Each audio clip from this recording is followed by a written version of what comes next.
So came that early April morning at an air base in Colorado. 40 flying fortresses line the apron. 4,000 men march out for a final inspection.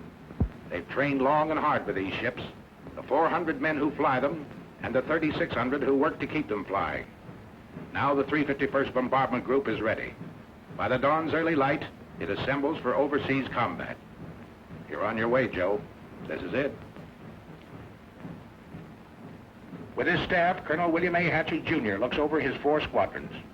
You feel the old man is proud of you. He finds no fault with you today, nor you with him.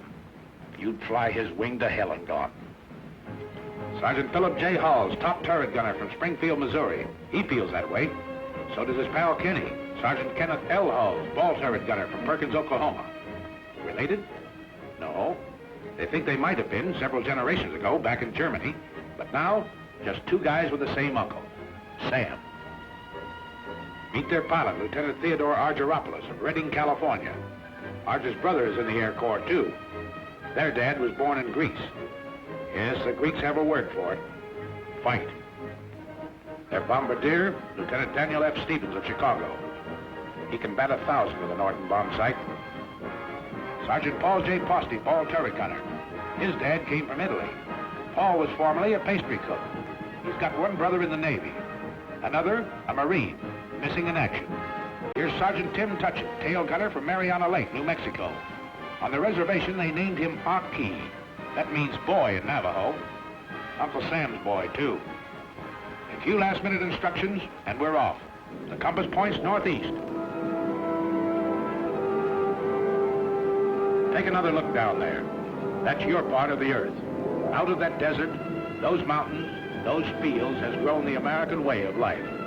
What you're fighting for. You remember the Colonel's quiet words? Men, the enemy has asked for it. Let him have it. Seek no quarter, nor give any beyond reason. Be firm, be just, and Godspeed you all. 8.5 hours out of Newfoundland, another sunrise. It's rising out of the red of battle, this sun. But 40 more B-17s, 3 minutes apart, have roared across the Atlantic night. The Irish coast looks up to say, top of the morning. And a lake in the Ulster Highlands gives the navigator a checkpoint. Off the Scottish coast, Dernya Craig is a signal for right rudder south, across the English Midlands. Pilots are impatient with the lack of sleep. Head up, boy. Pour on the coal. Let's get there.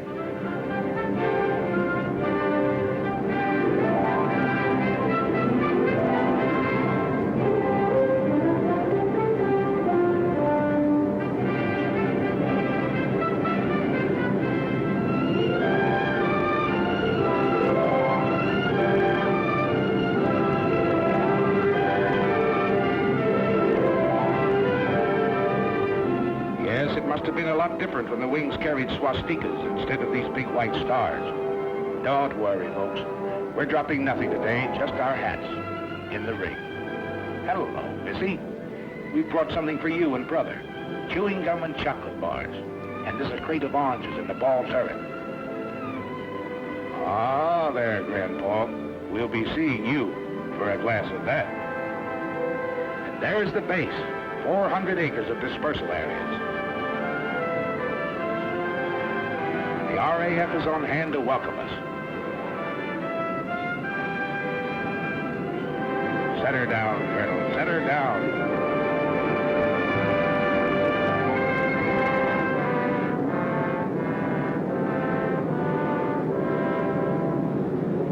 The 351st becomes part of the 8th Air Force. We've reached the battlefront. The combat crews move into English barracks. They give them those simple, quiet names for which Americans are famous.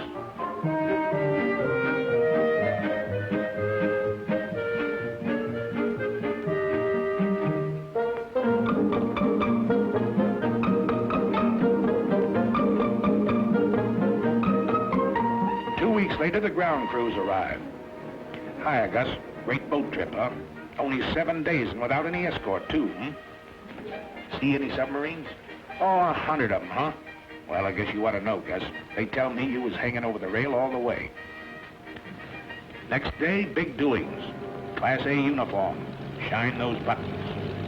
His Royal Highness, the Duke of Gloucester, brother to the King of England, drops in and is greeted by the old man. What's up? Sergeant Major says the RAF is handing over the field to us.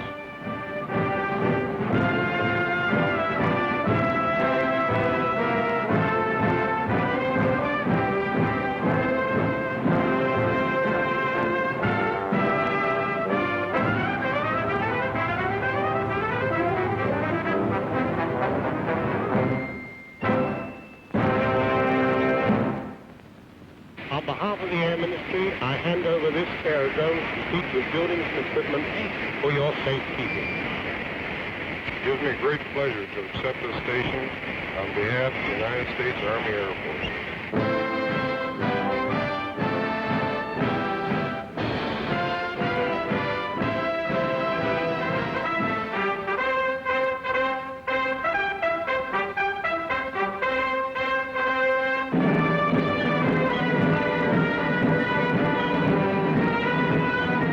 Okay, RAF. If we can fit your boots, we'll walk it straight, brother.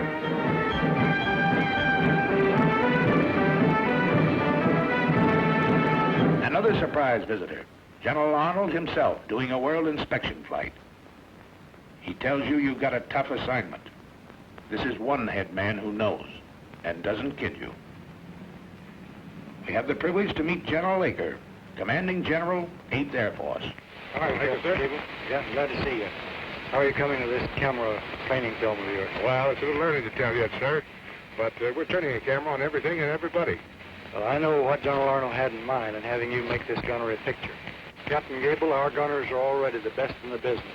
But if they were only 10% better, it'd cost the Germans another 100 fighters a month. So fire away, gunners. Plenty more practice before that first mission. His sleeve is a forked wood. Track him. If you don't, he might get you, and you might have to bail out. Over the channel, perhaps. But if you do, a Spitfire of the Air Sea Rescue Service is bound to spot you. A stubborn, tough gang, this outfit. They'll go after you any time, any place. They picked up men 3 miles off the French coast with Heine defense batteries screaming, "No, you don't." Their answer is always, "Sorry, old boy, we will."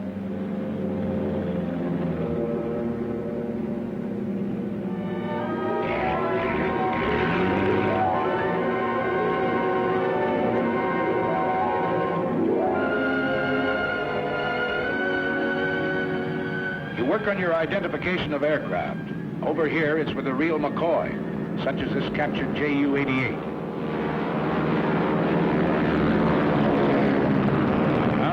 There it is. Everything up forward, punched under the nose. But the Canadian pilot says it's a sweet flying ship. Yes, sir. A dangerous all-purpose aircraft. Or the Heinkel 111K. He's a bad hombre, but he makes good airplanes, gentlemen. These will be a happy sight in days to come. Your fighter escort, that big barrel nose job, circled in white. Your own American P-47, the Thunderbolt, side by side with a graceful spit. These are what you don't shoot at. You hear daily lectures on security given by Major Scott, your Scotch-born intelligence officer. Let's stop kidding ourselves. This flying field is only 20 minutes from the battlefront. The dumb spies have all been shot. The smart ones are still living. And you may run into one of them tonight at the Red Lion pub. And if you go to the pub, remember, £1 is not $1, but $4. And that equals 20 shillings. 1 shilling equals 12 pennies, which equals 20 cents. 1 English penny equals 2 American pennies. And don't throw your pennies around. Major, seems to me the paper in this town is not very durable. What do you mean, do? Well, laugh at this one for 20 years.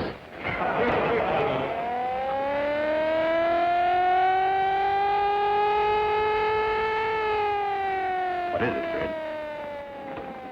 What is it? One of those bitter lessons you learn in training. Flying close formation in rough air at low altitude is no good, gentlemen. Save that for high altitude, when you're headed for the target.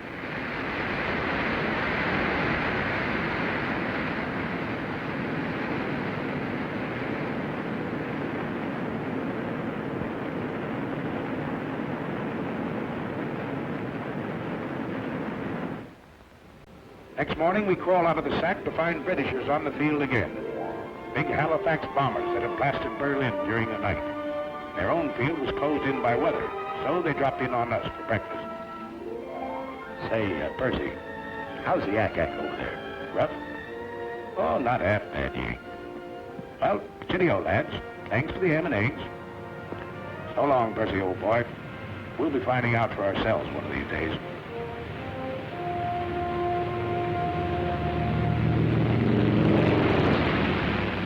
That day arrives. The order comes over the teletype.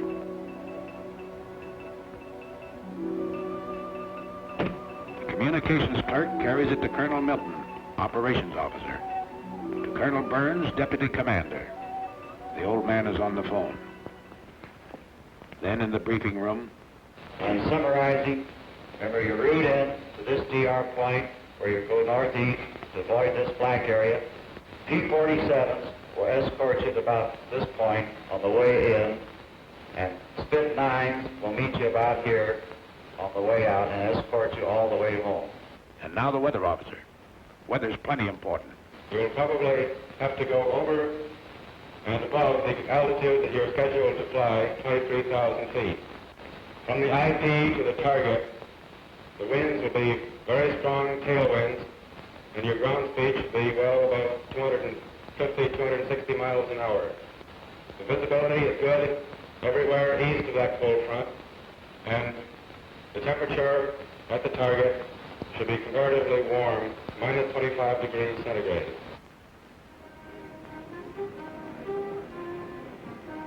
Today is your baptism of fire.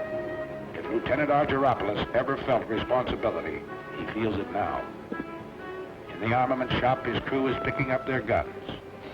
Now remember, fellas, don't let them get too close trying for a sure kill. Your main job is to bring these airplanes back. You got plenty of ammunition. Keep them out there at long range. Oh, we know. They've given you an easy hop. Only 3.5 hours in and out. What they call a milk run. But you'll remember this first mission. You don't admit it now. You wouldn't show it for the world. But later you find out everybody else felt the same way you did. Flash order from Wing headquarters. Wing wants 3 more ships added to the high group. 3 more bomb bays have to be loaded. Got to step on it. Positions in the formation change.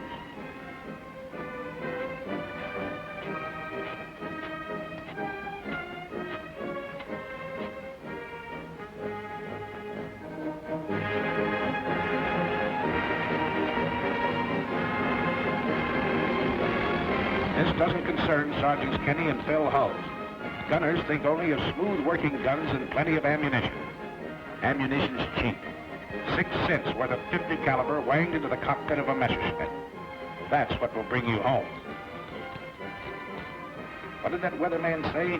30 below over the target? Electrically heated suits. The Air Corps dresses for every occasion. Yes, everything has to be right, brother. Check everything. Every strap tight. Every buckle set. Everything understood. You get into your flak suit. Mighty heavy material, but it wears well, the man says. A thermos of hot coffee. The joker who brings it says it'll help keep you awake. Art straps on his throat mic. Over this intercom system, he'll be able to talk to every man in the ship. And they can talk to him. They'll be talking for keeps today.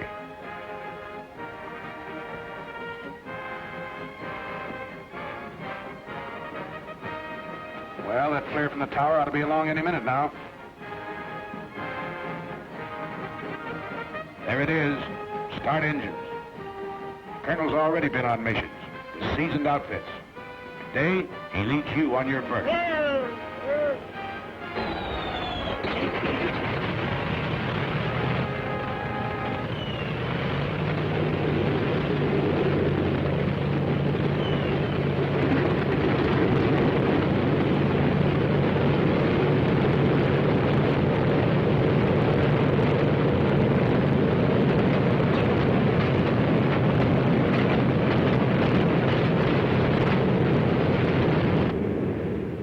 Second flare.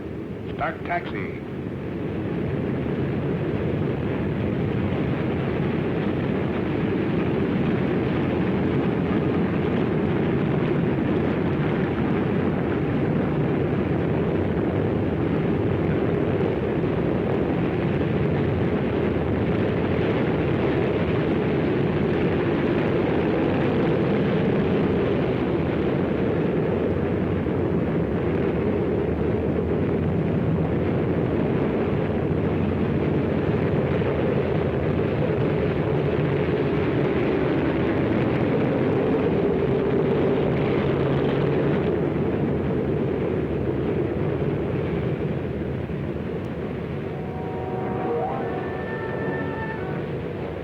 Punch wing to wing at the start of the runway. Easy now, slow. You'll cut somebody's tail off. Rev her up, but ride those brakes hard, Fred. Roger. You keep your eye on the tower. Take off. The old man leans full on his throttle. At 15-second intervals, you follow.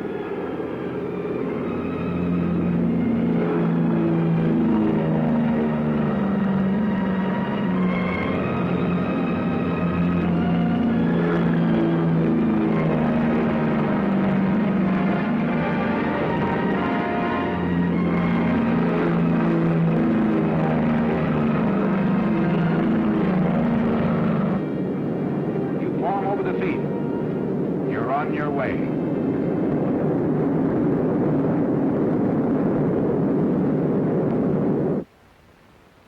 The rest of the outfit sits down to wait.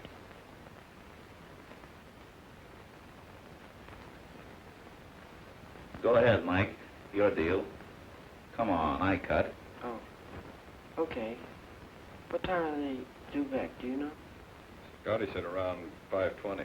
Gosh, I sure hope they all... Hey, how many is dealing? I'm in. Oh, sorry. We know, Mike. Everybody's sweating them out. You mean what's coming over those trees, Major? No, that's not them. Just a flock of crows. I was a truck driver on Canal Street, but I never felt like this before. I ride the ambulances. I gotta be casual. You know, carefree and easy, like the doc. Listen, wise guys, talk to us. The ground crew for each ship. We'll tell you how to feel. Okay, here they are. 1, 2, 3, 4, 5, 6, 7, 8, 9, 10, 13, 14. That's the stuff. 17, 18, 19, 20. Here's the old man and Jenny.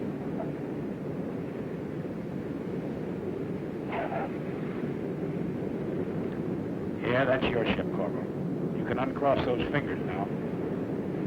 627. That's Joe Frischholz. A little hot, Joe, but you're a hot pilot.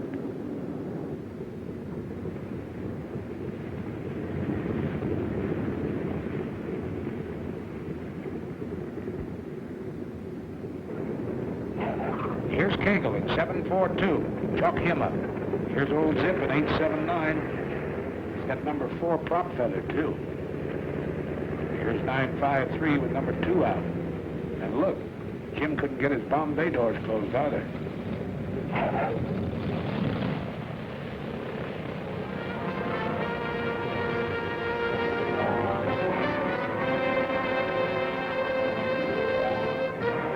Oh, the old OK sign, huh, Sergeant? Must have laid him right on the nose. Yep. Oldie says he saw him land right on the MPI. Nice bombing, Steve. That's from me, Pete Provenzali, your navigator. Okay, Phil, chalk up number 1. Nice driving, Captain Arch. You sure know your evasive action. Uh-oh, Harry caught something. A 20 millimeter right across his radio. Arch looks at a hole in the horizontal stabilizer. Nothing at all. Hi, Pete. Come on, let's stow these guns and get to interrogation. Yeah, you're feeling pretty cocky. Nobody blames you. It's great to get that first one over with. But this one was pretty easy, remember? You got a lot more to go. Longer ones, tougher ones. Take it easy, boys. Take it easy. Back from the raid comes Major Louis Nowak, Group Surgeon. Doc flew this first mission to study the physical reactions of men in combat. He didn't have to go, but that's the kind of a doc he is. And today, on the walls of the officers' mess, begins the chronological record of the group's success. Coutray, a German fighter base in Belgium. Annie doesn't live there anymore. In the meantime, we find Kenny and Phil cleaning their guns in front of the armament shop. Hello, Captain. Hello, fellas. Well, how was it? You know, Captain, I don't think those Germans like us. Are you ready to go again? Sure. Got to get this thing over. But did you learn anything you didn't know before? Plenty. At home, they told us the Jerry's made most of their attacks on the tail. Today, most of them are on the nose. Yeah. Most of the time, I had my turret pointed at 12 o'clock. I must have fired 1,000 rounds. Let's go all these guns, Ken. All set? Yes, check those guns. You had plenty more use for them the next 2 weeks. Emden, Kiel, Wilhelmshaven, St. Nazaire, Bremen. And every swastika stands for a Hun pilot that asked for it and got it.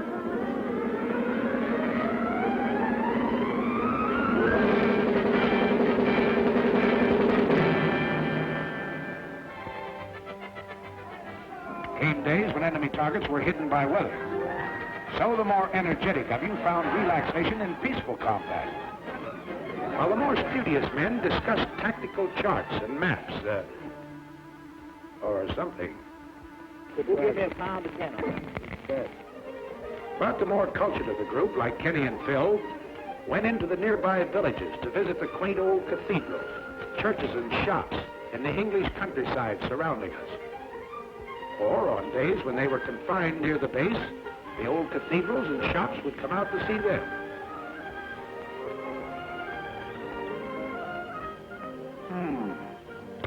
This little shop wants to go home. Meanwhile, back at the kitchen, we find a very unhappy and angry man. Hello, Sergeant Posty. Hello, Captain Gable. What's this? I thought you were a ball turret gunner. I thought so too, sir, but I've been grounded. Oh, your pants crept up on you, huh? Yes, sir. They found I was chef at the Brown Derby in Hollywood, and now they have me in the mess making a cake tonight for the officers' party. Nothing you can do about getting back into combat? I don't think so, Captain. Well, Sergeant, remember this. There are 2 kinds of cake. One of them's good, and the other one, I'll be seeing. But gals or parties, you're still fighting a war. And you're getting mighty good at it. Nobody knows it better than the sucker who started it. Little Adolf. Well, Sergeant Posty, back into combat, huh? Yes, sir. How'd you manage it? Well, sir, you know what you said. There are 2 kinds of cake. So Posty's back in the air with you. You're blowing factories and power plants 1,000 feet in the air. Okay, how about you, Winchester? Well, I have a little excitement. What happened? I have a little present here for you. What's that, black? Came in the side of the radio room and hit the buckle on my parachute down on the floor. Who had this plane? Phil. What time was that? It was about $1,600. $1,600. Where'd it happen? You know, that's what Yeah, it's right here, just east of us. East of Austin. That's right. We'll confirm that. I saw it. I confirmed it. After he fired it, came down and passed underneath their left wing and exploded right underneath the Nobody bailed out. And when you hand out punishment like this, you've got to take some, too. The day you got back from over Villacoublay, just outside of Paris, was plenty rugged. Signal flares. That means wounded aboard. What's tough about it was, you had to bring your bombs back. You couldn't drop them. When you reached a target, you found it closed over by weather. That's an order when you're flying over France. No indiscriminate bombing. Just German installations.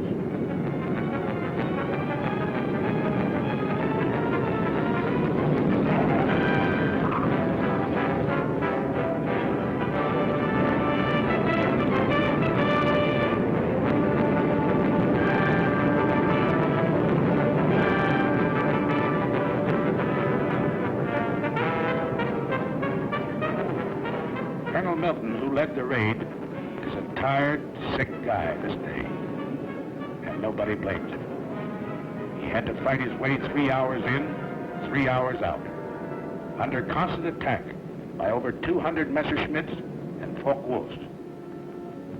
He lost men, he lost ships, and couldn't strike his blow. That's rough. Here's Peter Provenzali. Remember him? Arge's navigator. Today he got a 20 millimeter through the leg.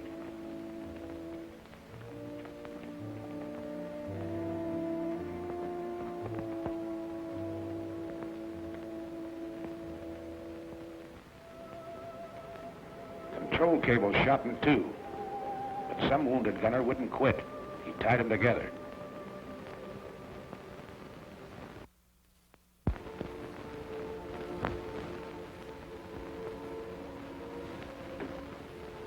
There.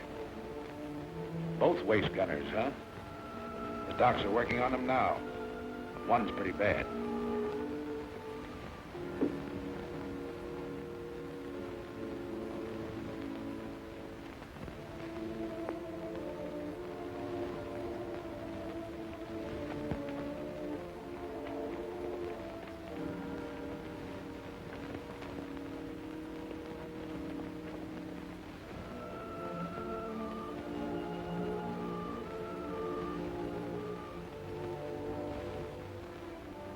Easy now, you guys. It's Bob Wallace, co-pilot. He slammed one through the cockpit, tore into Wally below his knee.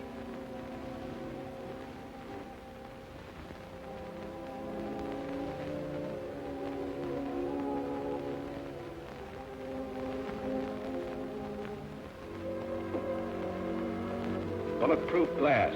Well, Sergeant, guess you live right. Yes, the bombardiers with their first aid kits had plenty of work today, crawling back through the bomb bays, trying to keep a steady hand in the rough going.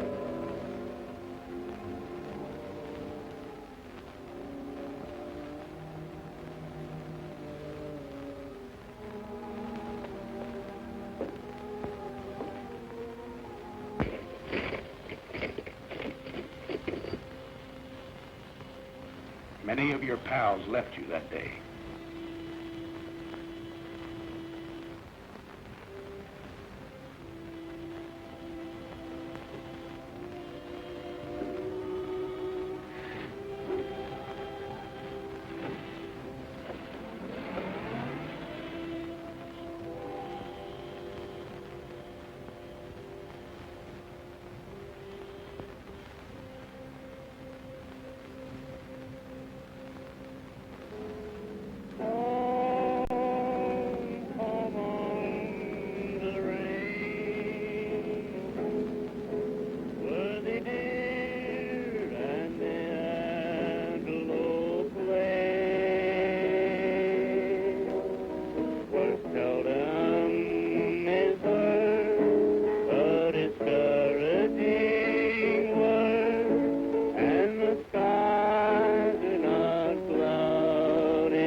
another loading. But if you happen to catch one in the wrong place, they've got a pretty nice repair shop. Ever see a sergeant flip a tulip in a lieutenant's face? Well, you just did.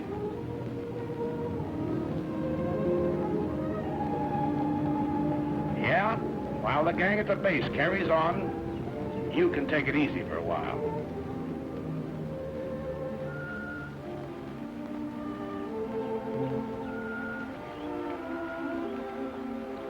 How are they fighting, Sarge? Nice fat fight, huh? This one's been stretched a little. We drop in on Lieutenant Bob Wallace to see how he's doing. How are you feeling? Great, I'll be out of here in a couple of weeks. Oh, Miss O'Neill, it's Captain Gable. How do you do, Captain Gable? How do you do, Miss O'Neill? Wally, I never got a chance to ask you. Tell me just what happened when you got hit. Well, we'd left the target and we were on our way home. We got to the coast and we had our guns stowed away. A couple of FWs snuck up on us and gave us a good burst. Oh, I see. You had your guns stowed away, huh? That's right. That's a little early, wasn't it? It certainly was. It's not a very good idea to relax over here until you get back to your own base. Is that right? That's right. Well, go ahead. Then what happened? Well, after I got hit, I climbed down out of the pilot's compartment and got the top turret gunner to help me down into Bombay. He gave me some first aid, put the tourniquet on my leg, and took a good job of it. Well, that's fine. I guess you think it's a good idea for these combat crews to have first aid training then, is that right? I sure do. Yeah. So, Wally, what do you think of the B-17s? Your instruments, your guns, and all the rest of the equipment they're giving you to fight this war with? It's the best equipment in the world. That's good. Say, I hear you got your Purple Heart, too. Yes, Colonel Kendall was in the other day and gave it to me. I was more nervous than when those FWs were diving on us. Well, outside of that, are they treating you all right around here? Did you hear that, Miss O'Neill? Wally's doing okay. Back at the base, they repair your ships, too. The busiest legs in the outfit belong to Major Ace Aiken, the S-4. This airplane's got to fly in the morning. It's going to be ready? Well, Major, I don't know, sir. Well, let's have no ceremony. Let's get the fans turning. Keep the fans turning. The slogan of the ground crew. They work hard, these boys. They work 90 hours straight without sleep. But your ship is their baby, and she's got to fly. And if you need to repair a few thoughts, Sunday's always a nice day for it, if there's no raid scheduled.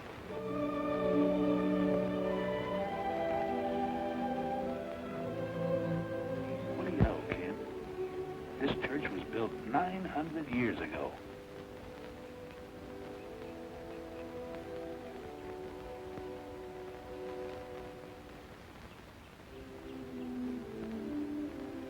Over at the hospital, Father O'Connor celebrates the Mass.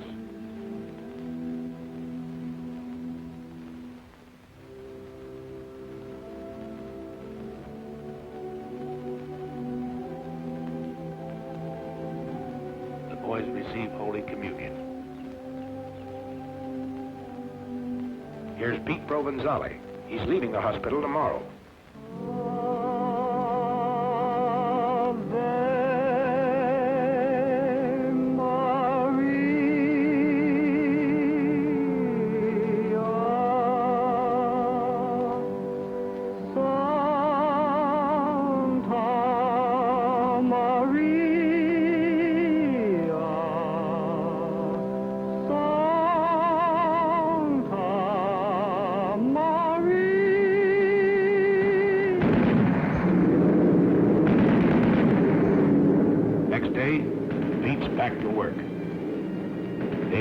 Back to work. The 351st is still flying, Adolf.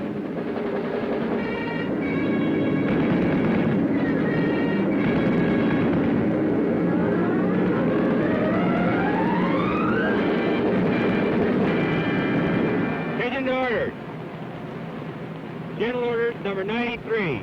Headquarters 8th Bomber Command. 11th July, 1943. You can't get out of it, you know. They pin medals on you for this sort of work. It's not so much a thrill for you. It's a big kick it will hand the folks back home. The Silver Star, the Distinguished Flying Cross, the Soldier's Medal. Dad and Ma and that certain girl. He'll cut out the clippings and drive the neighbors nuts. Bombardier Stevens, the DFC, because he's been batting 1,000 over Germany. And one to Pilot Peters. He had to ditch in the channel, but his coolness and courage saved his crew. Bill Hulls gets 2 clusters on his air medal for straight shooting. DFC to Tim Tutchin. A Focke Wulf and a mountain lion? No difference, he says.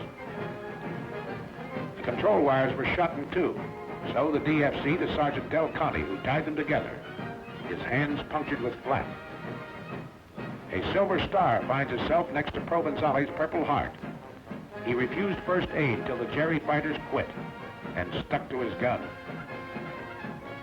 The day the group led the wing over Schweinfurt, Colonel Hatcher was air commander.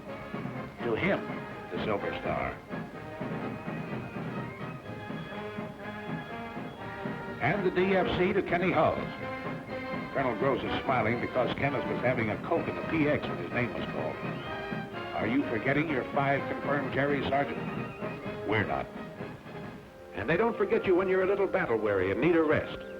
At a very gay seaside community, a world-famous resort hotel has been converted for your pleasure by the Red Cross. A great place here. Sleep, eat, or what have you. Hey!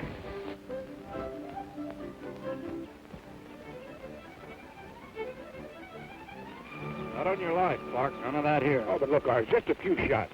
Oh, we're here for a rest. Right, you guys? Right. Well, all right, then, how's this? I'll follow him around with a silent camera for 1 day. They won't have to say a word. Good deal? Good deal. An English Surrey with a fringe on top. Nice fringe. Carry you to the old swimming hole.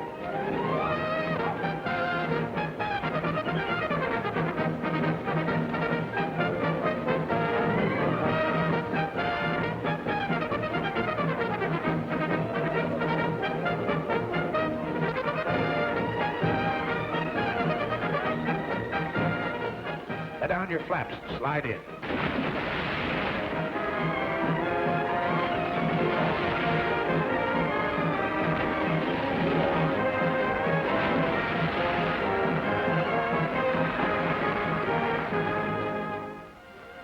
Now let's see what the boys back at the base are doing. Why, they're getting a few laughs, too. We'll let the man who's handing them out tell you about it. Hello, everybody. This is Bob, somewhere in good old Jolly Hope, laying a few eggs for the boys that really know how to lay them. Yes, sir, this is one of the happier cow pastures that we worked in over there in England. And look who's dancing. You know, I used to dance with Fred Astaire, but we couldn't get girls. And right here you see Jack Pepper, who's here through the courtesy of his draft board. His picture's a little dark, I understand, but after we were there a couple of weeks, we got a little braver and we started to work with the lights on. This is really a great, great crowd out there tonight. And I understand Rhett Butler is on the fringe of the crowd. They tell me that they stopped him from flying in those B-17s. They claimed his ears held the plane back. Nice little scene. Shows Pepper trying to get his expense money. Look at that mob. You should have heard him cheer when Francis Langford walked out and when Tony Romano played the guitar. Yes, sir, you'll never know how this bunch of boys picked up our morale. And again, the weather breaks over the continent, and the handwriting on the wall spreads your story. You're into the 3rd panel now. You've been out 8 days in a row and done a doubleheader over France on the 9th. This man's Air Force is piling it on. 2 combat wings have been added, 2 air divisions formed. So you're not very surprised when General Aker comes that day. Something big is up. He goes into the briefing room to confer with the old man and his staff. They call in the squadron commanders, even the flight commanders. What did he tell them? Your 4 squadron COs, they know, but don't talk. Just grin a little with excitement. It's something big, all right, because the bomb dumps have been getting plenty of heavy stuff lately. And a loading order came through this afternoon. Stand by. More than that, wing racks. We're really going to pile it on.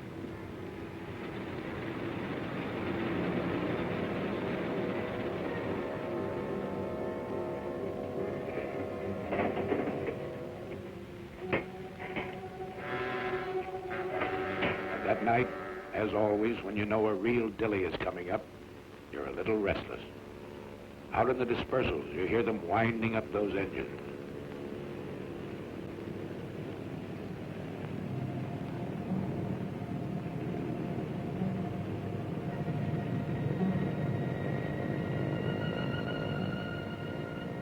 That's all right, ground crew. Make 'em sing. Make 'em sing good.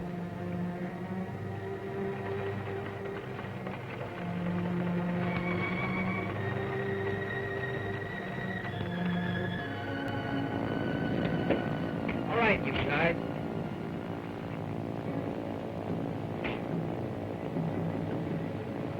Breakfast at 3, briefing at 4.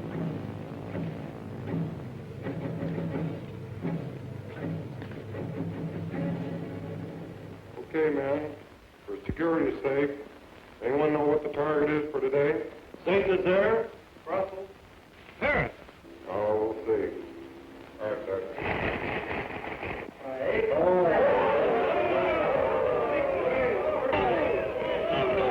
Sprechen Sie Deutsch? This was the longest penetration for this group. We've got an A+ target over here. We've got to get it today. Okay, gentlemen. Stations are at 5:05. Start engines 6:05. Taxi at 6:15. Take off 6:30. Got it? That's all.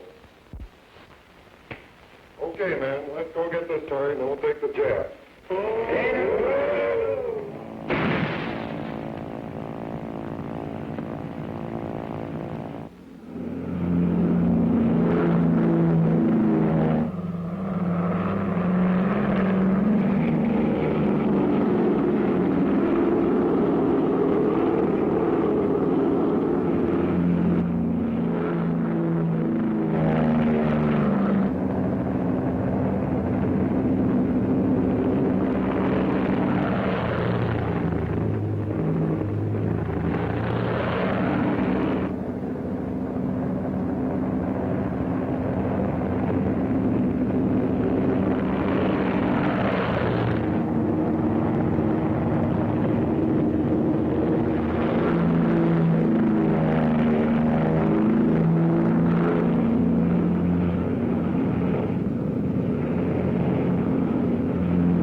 Oxygen. Check in your station.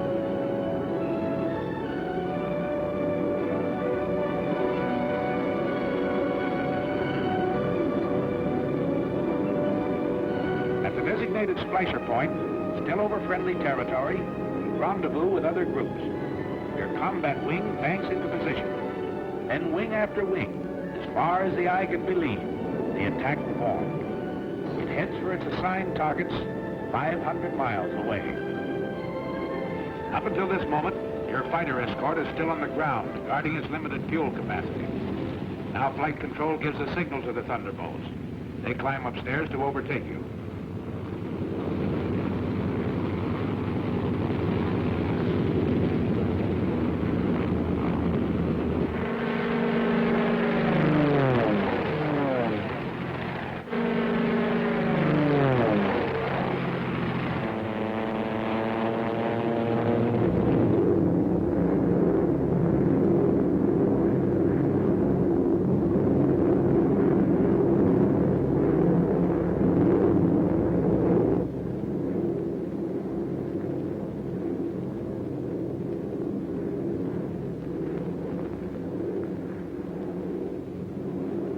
Fighters, 3 o'clock low. Watch it. That should be our escort. You're right, sir. 47s.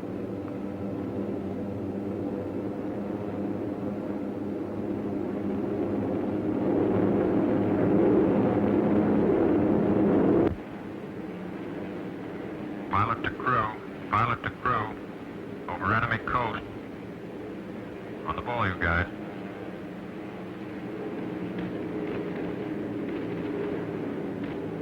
Hey, get a load of that flag.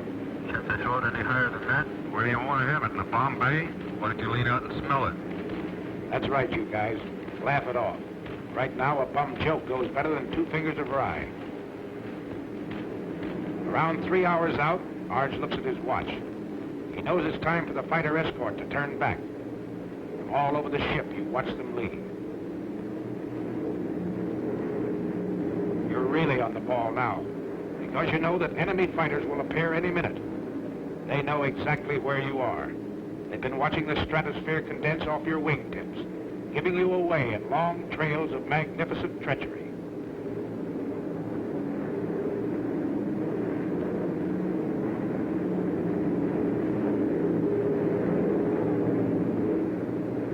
Okay, here they are. 9 o'clock high, enemy fighters.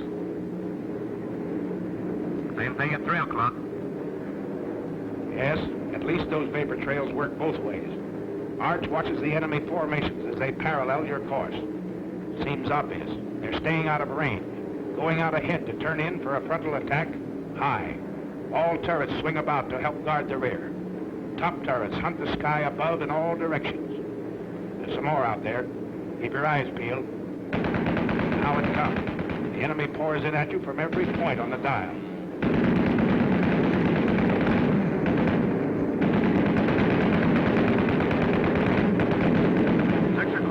Level. 2 more. 5. Watch it.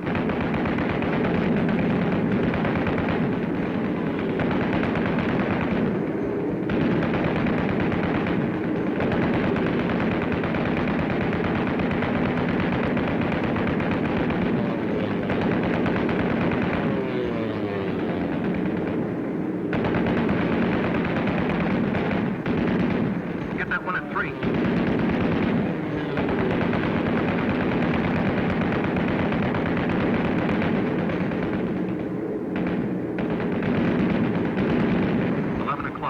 High.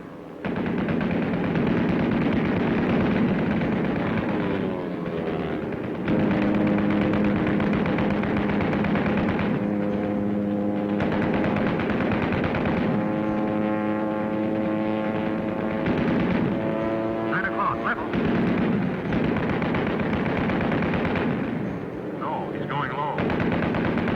Here he comes up.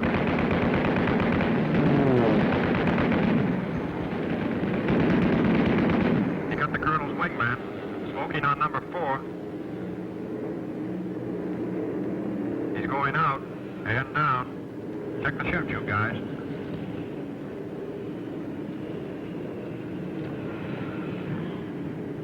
One chute out of the tail. 2 out of the waist. There are the 2 boys out of the nose. That's 2 more. Pilot to tail. Pilot to tail. Let me know how they're doing back there. Roger.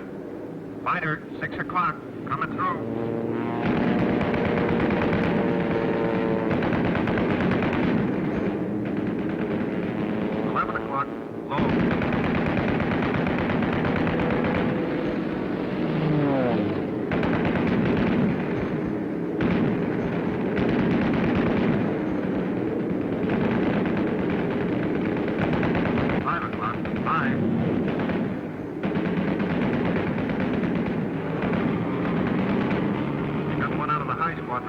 Yep, no chance there.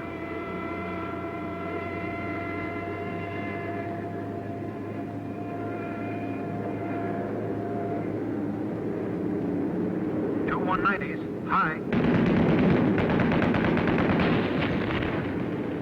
Somebody got one of them on the button. That jury pilot bailed out. He's not walking away from it.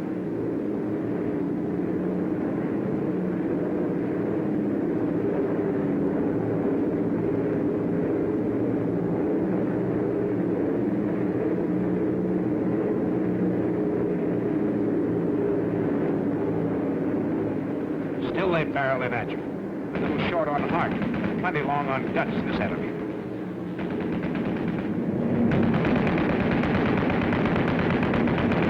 Another 17 hit. And again, you have to close the gap in the formation.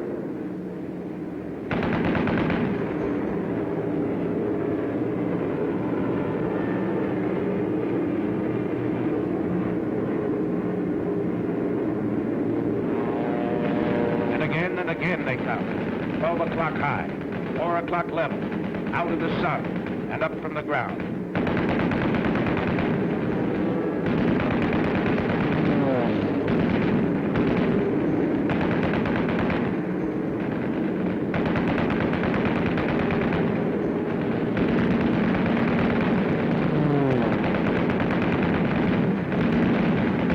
Two more coming through. 5 o'clock.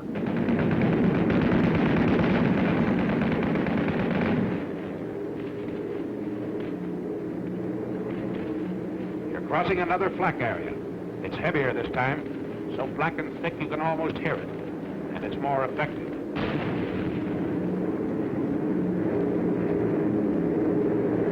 Shorty's been hitting feather number 4. Cover them all you can, everybody.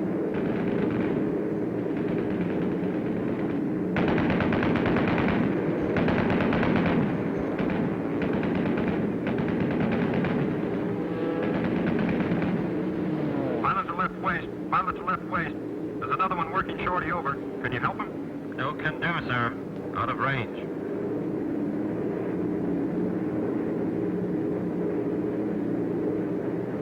Beginning of smoke screens announces the approach to the target area. The enemy's been caught off guard. He's trying to cover up. Too late. In desperation, through his own flak, the final Hun fighter makes a pass at the low squadron. Driven off, but still.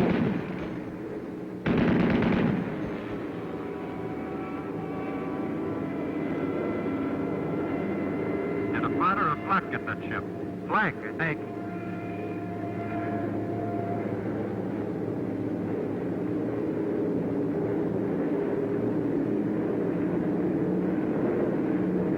There it is, the flare out of the lead ship. The signal for the bomb run. This is your attack. All right, Steve. We're on the IP. She's yours. I got her.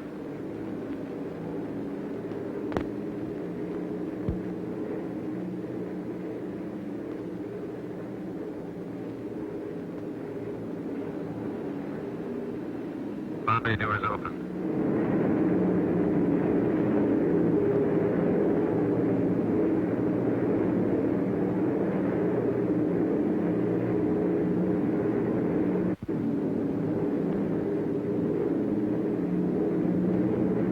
Make a good run now, Steve. I'm on it. Yes, make it count, bombardiers. They build these ships around you. Bombs away.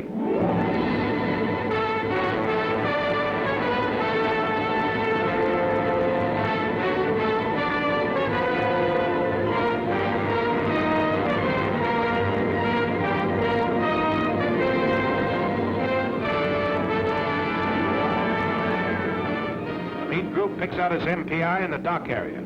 Let's go with the heavy stuff and the big incendiaries. The high group heads for the industrial section and hands out the same medicine.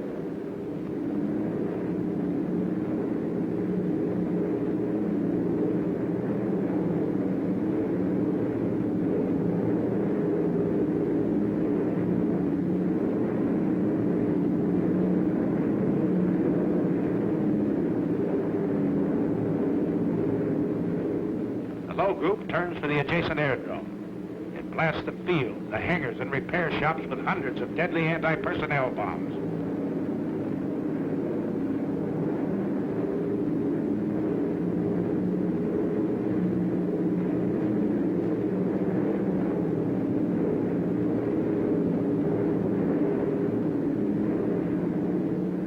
A nice pattern, bombardier. Good deal. You can't hear what's going on down there, 5 miles below you. But marshalling yards and chemical tanks, ships and warehouses, spare engines and ball bearing factories are disintegrating in molten chaos.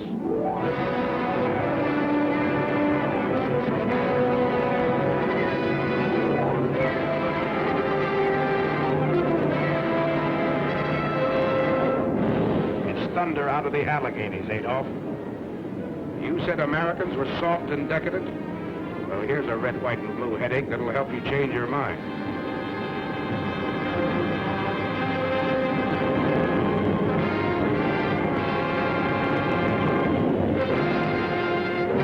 bay doors close, you take a last look at the target area. The smoke from its burning debris rises 16,000 feet into the air. More flak. The aim's still good down there.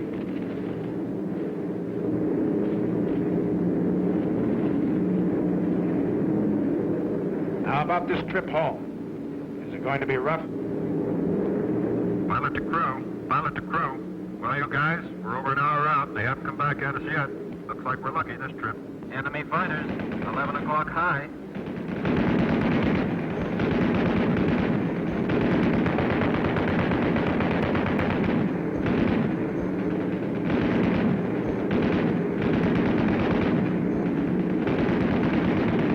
Another 1 o'clock high.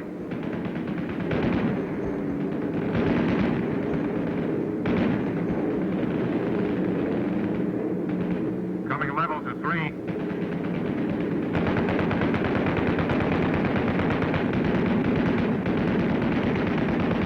W's, 8 o'clock high. You don't want it.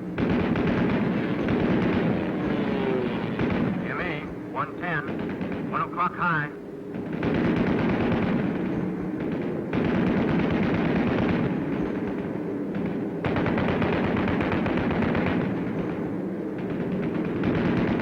ME at 2 o'clock.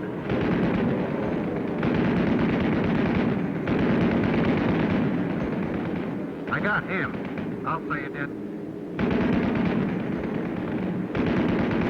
He isn't bailing out either. Another 110 at 10 o'clock. He's yours, Ken.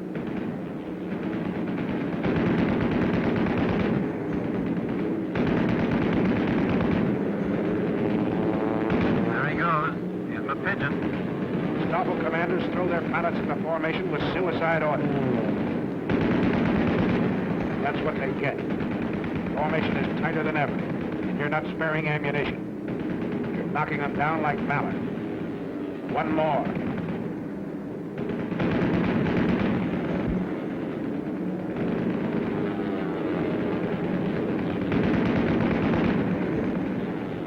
And another.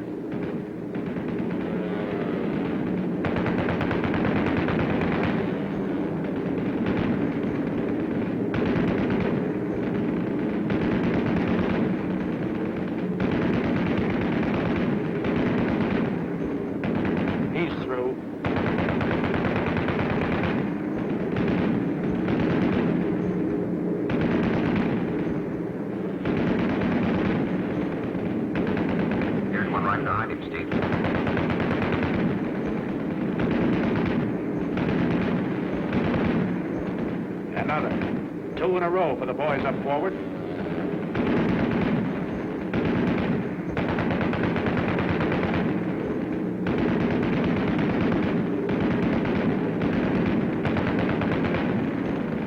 That's mine. You see him, Ken? Sure do. I'll confirm him all right.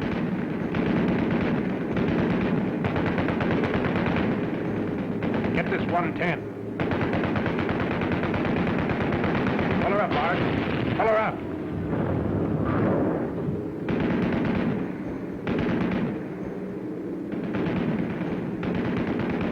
FW, 3 o'clock. Take to him, Joe. Hold your fire on that 1-9. That's a spit on its tail. Yeah, our fighter cover's got here. Ah, poor spit. Gee! I tell it, Jerry. It's all for today, pal. Look at that spit ride him down. Oh, you sweetheart. Good night, sweetheart. Till we meet tomorrow. Good night, sweetheart. Sleep will banish sorrow.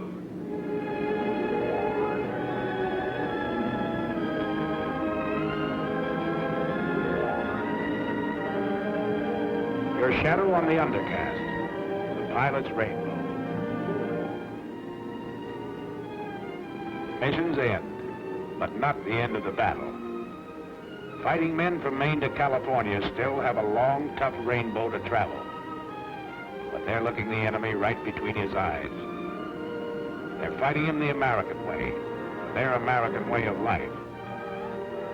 Enemy of America, look at these men. They're not going to lose, brother.